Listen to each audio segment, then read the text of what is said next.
Here we go. You were about to discover the... Hello, cow. Can I go by? Did you see that cow give me the chin lift? And here we are out of the desert, actually in the pine forest. They say don't pass gas on the BDR, and it's funny. So this is where you get gas. It's closed. There's no gas in Loman. Tavern closed, liquor store closed. I don't suppose you take a card, cash. Somebody commented on a post I did on YouTube last night saying, yeah, the Idaho BDR is just a bunch of switchbacks up to a beautiful view, and then a bunch more switchbacks down to a beautiful river, and yeah, definitely. Huh. Idaho, spectacular. We were all the way down in the very bottom of that, like a mile ago. Massive, unbelievable, fantastic, super. The bus! I found the bus! This here is the Tetanus Express. Yeah, so I forgot to mention this morning, there was a fire, like right on the route. I can imagine how cool this view is, normally. Lauren's bike's overheating. Radiator overheated, or overflowed, which is not good. So my strategy that I always advocate for, it absolutely falls apart in Idaho.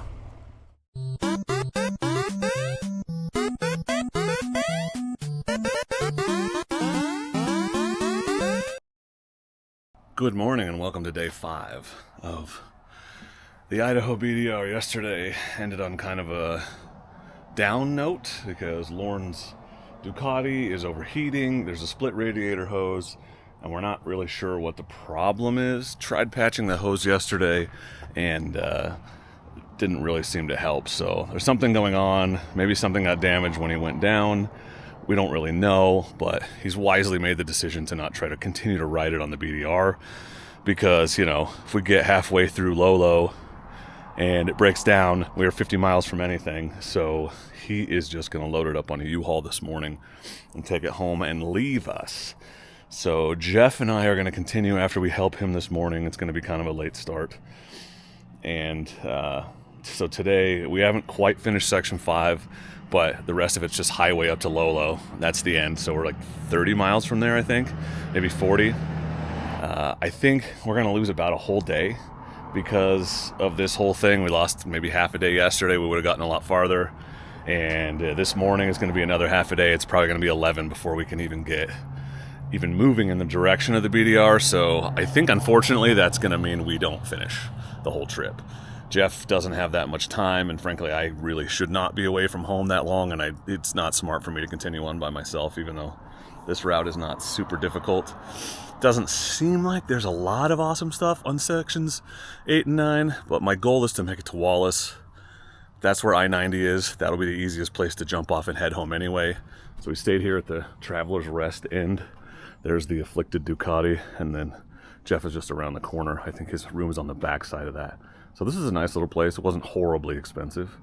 Cozy, cute little cabin. I showed it to you yesterday. But, you know, as landing places go, it could have been worse. But yesterday it was like 93 degrees. So we just needed to find a place where we could stop, get some air conditioning, get some shade to look over the bike and make a plan. And so we ended up here in Darby because there's nothing in Connor. But we're going to have some breakfast this morning. Then we'll gear up, load up, and get moving. I feel like I would be remiss if I don't take a second and mention my Butler Maps Idaho BDR map that I've been pulling out every night and looking at to get a preview of the next section. These things are awesome, not expensive, great planning tool. You're not navigating with it, obviously, but it's a great thing to kind of pull out each night at camp and also just to have as you're planning the trip. So, not sponsored by them, but I do have a discount code, Dork in the Road, save you 10% if you decide to pick up some maps. And yeah, that is an affiliate link, so I get like $2 if you buy one, but mostly just want you to save the money. It's a great resource. Definitely get one of these if you're going to do a BDR. Well, what's up, Lauren, as you're loading up for your final journey, any final thoughts or words of wisdom for us? How you feeling? I feel pretty good. Yeah? You know, disappointed that it didn't get to finish the route, but thankful I made it here, and we're not dragging this thing off the Magruder somewhere. I think we're all thankful that happened. So for sure, there's a lot of worse situations that could have happened. I'm not injured. I'm not hurt. No one's hurt. You know. Not yet. It's definitely a long route. You know, for sure. But great breakfast this morning. We're gonna try to limp it into Hamilton, where I'll load it up into a U-Haul and then I get to do that drive back to Silverton, Oregon. What are you thinking is wrong with it at this point? At this point, after doing all the research last night, so probably what happened is the thermostat got stuck closed. And so the bike overheated, and when it overheated, it split the hose down here, where we got the hose tape on to try and keep it cooling in. Fans are working. Seems like everything else is working, but because the thermostat is just buried inside this thing, I don't think I can get a Ducati thermostat in Darby, Montana. No, that's probably not going to happen. And, you know, even if I could get it running to the point where it's rideable, I just don't want to put myself in a situation where I'm 100 miles from everything. And then I just put you guys in the same situation. We got to get a bike out of the wilderness. So, discretion is the better part of valor. that's what they say. Live to fight another day. Yeah, So, dude. Well, we'll get you all loaded up and situated. I had a great time. That's good. That's good. Very, very thankful. And Great having you along. well, thank you. It was a good trip. Appreciate it. All right, well, Hey, thanks thanks, a lot, guys. buddy. There it is. I'll see you in a There couple it is. weeks. Yeah, for sure. Dork camp out. Here we come. Off the highway, onto some gravel. Good times. Let's crush some miles. Let's get her done. Yesterday was weird. It's good to be back on the trail. Let's hope no more mishaps. Knock on wood. That was me hitting my own head. Yeah, anyway, Idaho, we're riding. Wildflowers, gorgeous. Bushes, awesome. Section 6, yay. Well, the road got a little better, or worse, as the case may be. It was just super fast gravel, like we're averaging 45 miles an hour to this point. And honestly, I was about to say, you have the option to skip that first part of this section and just stay on the highway until this track intersects the highway. I forget, there's a thing there, like a lodge there, I forget what the name is. And it might be worth doing that, especially if you're trying to make up time. I should have done that today, but I didn't, because I want to see the route. But yeah, having seen a lot of it, I kind of think that might be an easy move. Unless you're looking for camping, there's been a few decent spots out here so far, but now we're into at least a little chunkier, so I'm, standing, so it's less cruisy and more ridey. Let's see how it is. So here's where it connects to the road again. So you could have just taken the highway all the way around, which at this point, having ridden this whole section, I would recommend. So let's keep going. Another river, no way. And this road follows the river? I can't believe it. I just can't.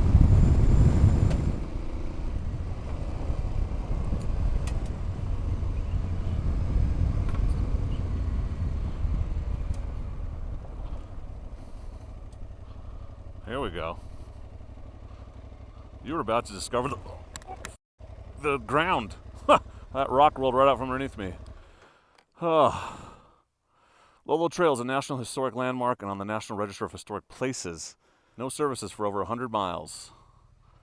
All right, cool. Wow, there's Wi-Fi here? That's nuts. So this, according to the sign, is the beginning of the Lolo Motorway, Lolo Pass. It's the old Nez Perce Trail. It's the way that the Native Americans guided Lewis and Clark over the mountains. So it's a historical trail. We're walking the footsteps of Lewis and Clark, which is pretty cool. Damn, dude. So there was a trail here just on the edge of this freaking cliff? Oh, man. Oh, man. Yeah, look, we're going up there. We're going up there. There's a sign back there that said motorhomes and RVs not recommended. Yeah.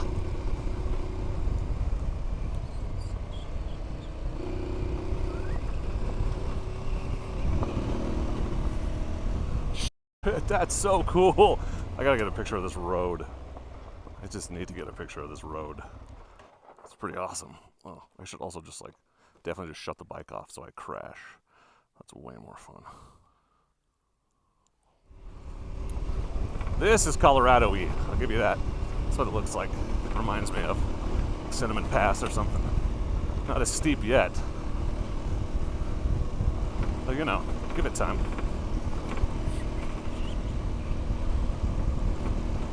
Nice to be able to see there's no one coming down the trail.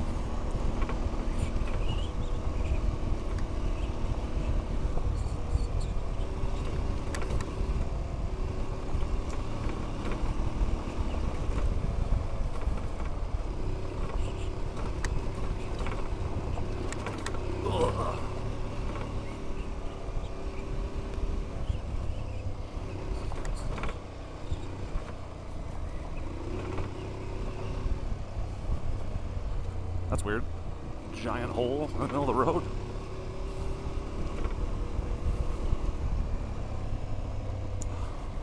We're going back into the damn smoke. We're going back over the mountain like where we were on the Idaho side yesterday at the beginning of the Magruder. I'm feeling it's going to be have a detrimental effect on our views again today. Like the two most scenic parts are ruined by smoke on this trip. To come back and ride them both later to see them. Yeah, make no effort to move. That would be dumb. Oh, I'm going by, so it's okay. Ooh, I got it. Ooh.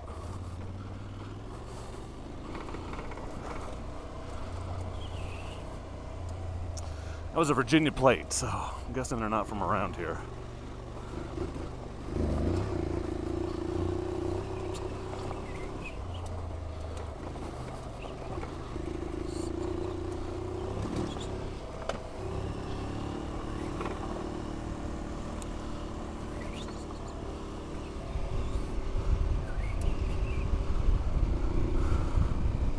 It's gonna be harder for Jeff to get by that unless they pull over because he's got those big panniers on that thing.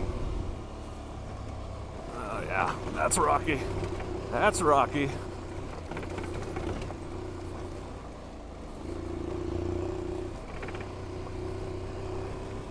It's a little loose in places, but oh man, this is a picture I need right here.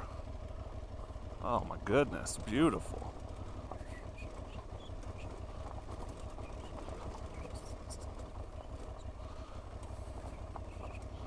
I want to just see me do something real dumb. Yeah, let's go right here off the edge. I gotta get past this tree. Alright, let's take that picture. Can't imagine walking this trail. Oh yeah, it's a little loose.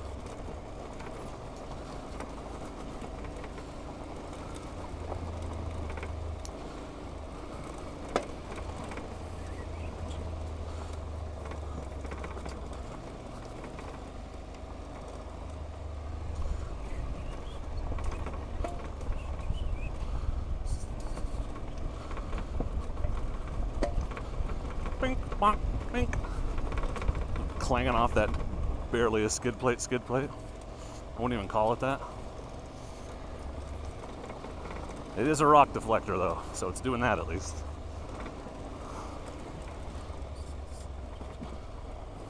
Oh, there's a lake down there, cool.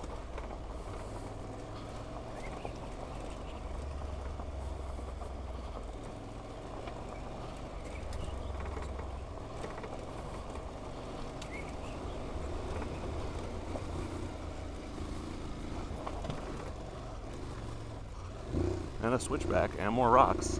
Oh, fuck. Oh, that rock rolled right up from underneath my front tire and it hopped left about 4 inches. Whew. That was not good. That was a butt pucker and a half. Gotta commit and keep rolling. That's all you can do. That's all you can do. Well, the BDR says this is the second easiest BDR. So I was surprised when I read that it had some intermediate terrain on it, but I think we found it. So that's not a lie, at least. God, it's still going up steep. Thank God I got that traction control off. Yep. Yippity-doo-dah. That's first gear, baby. Whew. Yeah, still going up. Still going up. Ooh, slippery. Okay. You get like a little respite. And then it's flat. Okay. Not that steep. Good. There we go. That part was fun. We only gone like 11 miles on this 85-mile section, 80-mile section.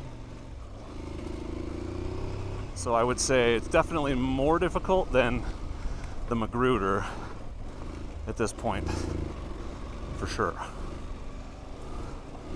Yeah, just because of all the loose stuff. I just don't know Like there could be someone coming around the corner, so I don't want to commit to the outside line. You gotta take it slow.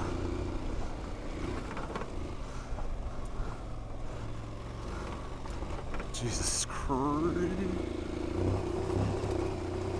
These tires also suck, but I'm trying not to think about it too much.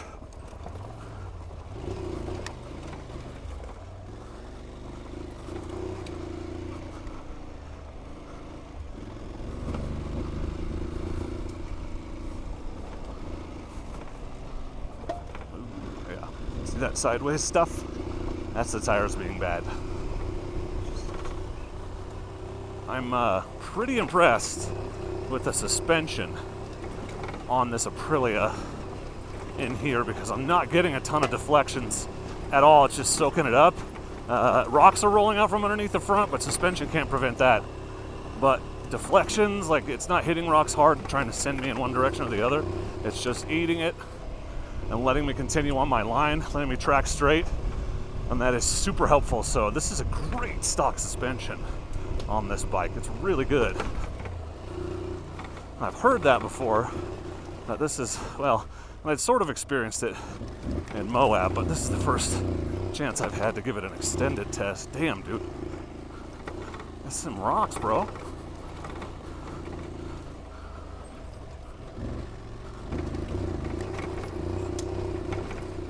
It's a little chunky. This is a hell of a quad lock ad right now, too. Oh, damn, bro. Damn.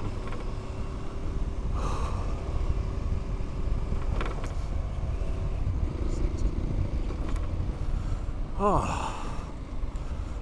It's fun, but it is tiring.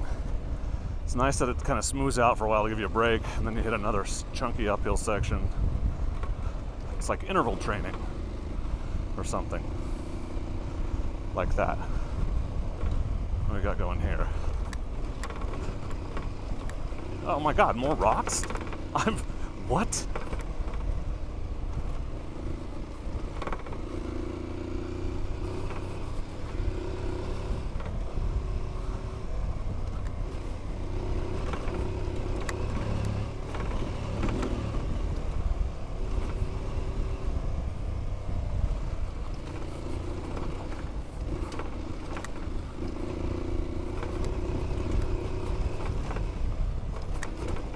Fine.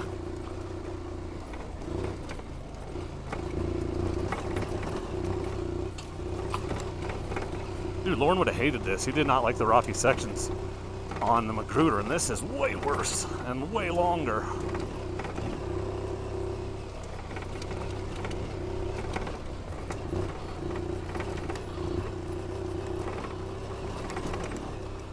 Damn, dude, this suspension is so good. Keeping that wheel on the ground. Even the rear is not really sliding much. It's just pumping up and down, staying on the ground. Good shit. And it's fully loaded, don't forget.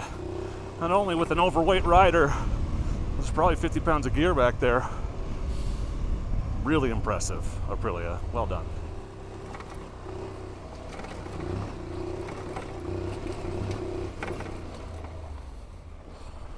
Ooh, don't blow that corner. Yikes.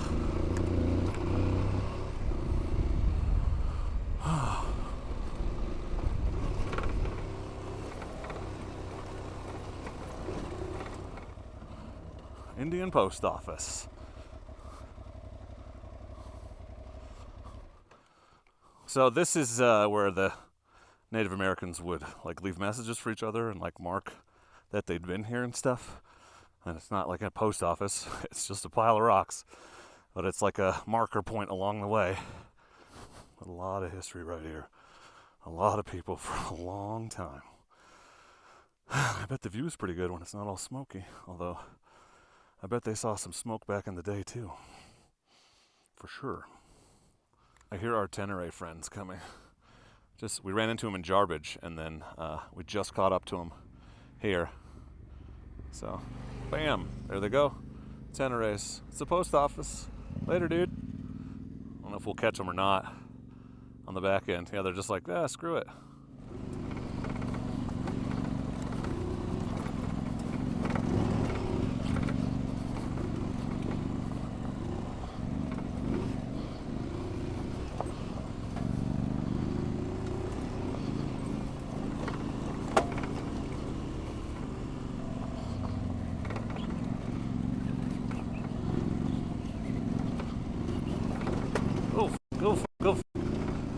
good.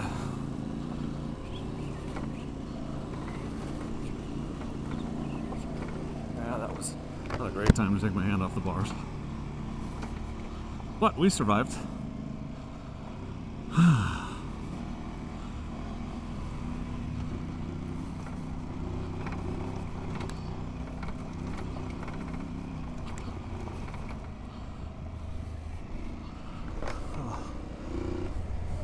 See you guys.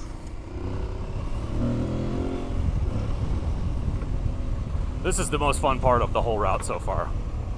I'm just gonna say it. When did I become a person that thinks more difficult stuff is fun? I think it's because a lot of the route is just like super fast gravel, which is fun too, and it gets super monotonous. At least this, there's some variety and challenge. It's engaging. I know, the terrain is changing. I'm sitting now, but we'll come around a corner. It'll be another one of those rocky hill climbs. Like, just don't know what to expect.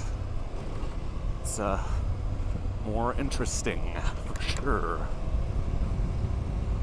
All the signs up here are wrapped in aluminum foil, like they're worried about a fire coming through. That's a concern.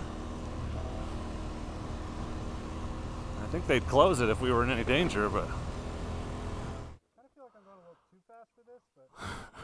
So my concerns about the fire, there's clearly something in the area, but we're going that way, so I think we'll be okay, theoretically. Yeah, once we got past that intersection, it's a whole different road.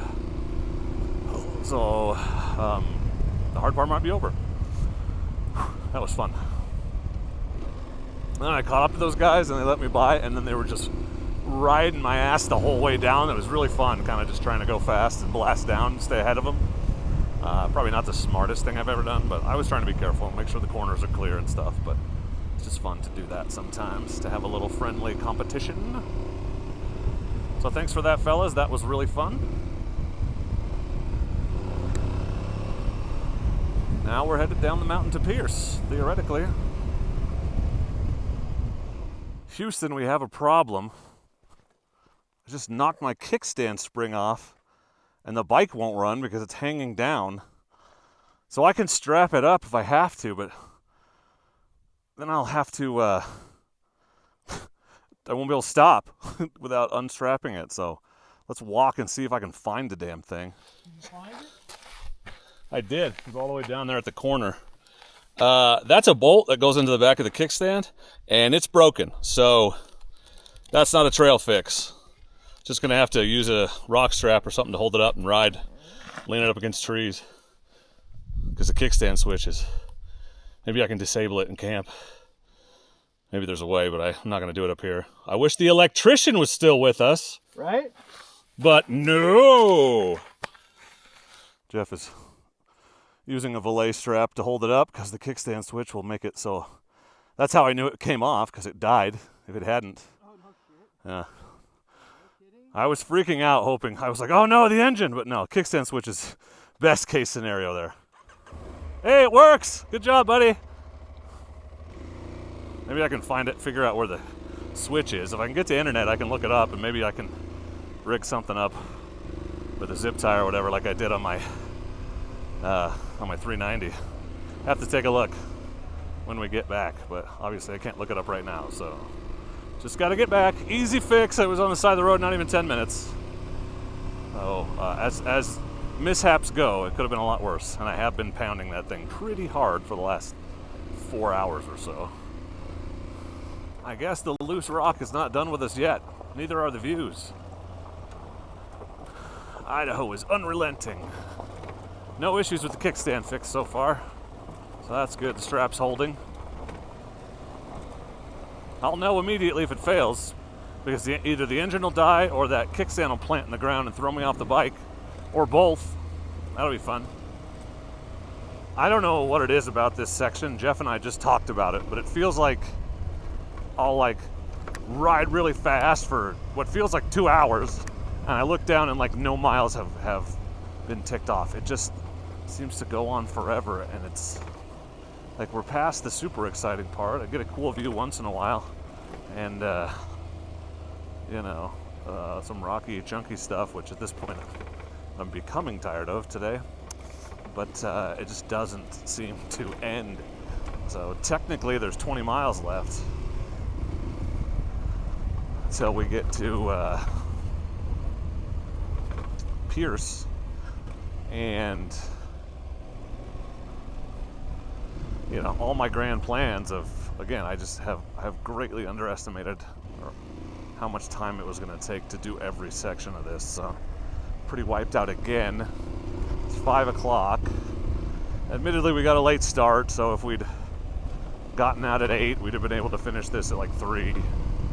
It's still way longer than I expected. It's awesome. The highlight of the trip, or one of them, was riding this Lolo Pass, but right now I just want to be at a restaurant eating dinner or something, and it just seems like the Twilight Zone, like I'm on a treadmill and then just never ever reach the end of this track right now. That's my feeling in my heart. I don't know why. It's only 150 miles, but it feels so much longer. That is a long section. Not long for this BDR, but it's long for most BDRs. Hello friends, you may notice I am no longer in Idaho, and in fact I am home in my garage in Oregon. It is 2 days since that last clip that you saw as we were coming down the mountain and finishing up section 6. So once we got to town, had dinner, and really just started thinking about the rest of the trip or what was left. Jeff was planning on leaving the following morning, so we were only going to get a few more hours of ride in at least together. If I'd gone on from that point, I would have been even farther from home, and it just seemed like we are pretty much done. We're not even going to get another section done. If we had somehow gotten done with section 6 and partway into section 7, it would have been like worth trying to finish section 7 before lunch and come home kind of thing. But as it was, section 6 seemed like a pretty good stopping point. It was 900 miles on the trail, and you know, it just seemed like we lost Lorne, and then Jeff was already planning on leaving, and then my kickstand broke, and just like the thought of having to reach down and attach it with a Moscow strap the whole time while hoping nothing worse happened to it. It's just like, you know what, sometimes it's time to call it, and it was just time to call it. So 5 days on the trail, 7 days total on the trip was where we ended the Idaho BDR, and I am now home. I have a thought, a plan, an idea for getting back there to do the last 3 sections. And it seemed like the other thing was like 3 sections seems like it's worth coming back, making another trip for. But like 2 or 1.5, would it even be worth it? I don't know. So seemed like a good stopping point. We'll get the rest in later. But I hope you enjoyed the trip. I hope you enjoyed the adventure. I certainly enjoyed the adventure. I want to say thanks to Jeff and to Lauren for coming along on that trip. And thanks to the people who were hospitable along the way, and all of you for watching, obviously. And there's some other gear, there's some other videos in this playlist. So there's a gear video, and there'll be kind of a debrief video, I think maybe on the Moto Camp Nerd channel about the gear I used, if you're interested in that. But that does it for this Idaho BDR trip. It was a good one. Had a great time. Idaho's beautiful, and I can't wait to go back. So links to all the gear I use are in the description. If you want to click those and support the channel, you can. And if you just want to see what it looks like, what's that tent all about, there's a link in the description. But for now, and as always, from Chewy and myself, I just want to say thank you for watching. Thanks for coming along. I appreciate you. And please do not forget to be excellent to each other. Thank you. Excellent!